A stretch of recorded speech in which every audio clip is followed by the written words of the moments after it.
A lot of the indie labels are influenced by the people who start them, like, the guys at Sub Pop Jonathan and his partner.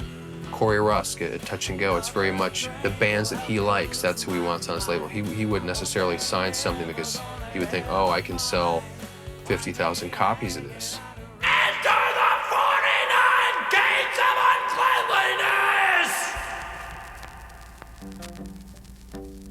uncleanliness! We'd heard about Smart Studios from, I think it was Robin Davies and Bucky Pope from the Tar Babies. They had said there's this cool new studio. It's being run by the guys who are in this band Spooner. They were very good, but we were trying to be punk, or we thought we were punk, and we thought that we were really sort of hardcore and gnarly. Enter the 49 gates of uncleanliness, said she, hoisting up her skirt. Our biggest concern was just that Butch and Steve knew how to record, that they were professionals. We ended up being shocked at how cool they were and how good they were and how great the sound was. At the time, they were very affordable.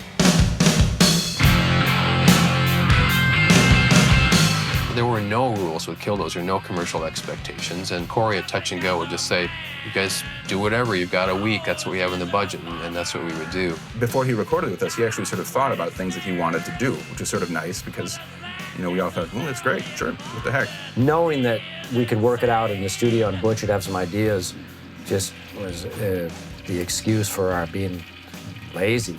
You guys would just go, cool, man. Whatever you want to do. So it was like, I go, what if we did this? What if we flipped the tape, ran this little drum fill backwards, and then we'll run some backward reverb onto your voice mic, and then we'll come back out, we'll do a blunt cut to a song at a completely different tempo. They're like, that sounds pretty cool. Let's try it. That means we can each have a beer while you're setting it up. That's right. We thought of him as the fourth Killdozer. I always looked forward to making the record so much.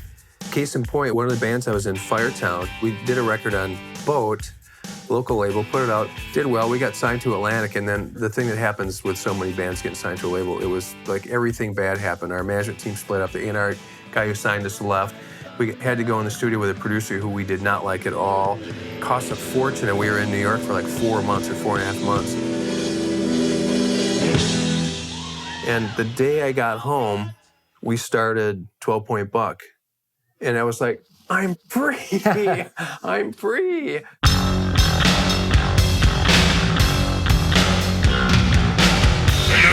took a life of Flannery O'Connor. She wrote many books before death came upon her. Butch was excited we were coming in again. He said he wanted to make this his White Album. And I'd rather it be the White Album than the Sgt. Pepper's album. I remember we went to a bar a couple blocks from the studio the day before we were going to start recording, and Mike was like, oh, well, we don't really have any songs. We've got some riffs and things, and I've got a few words.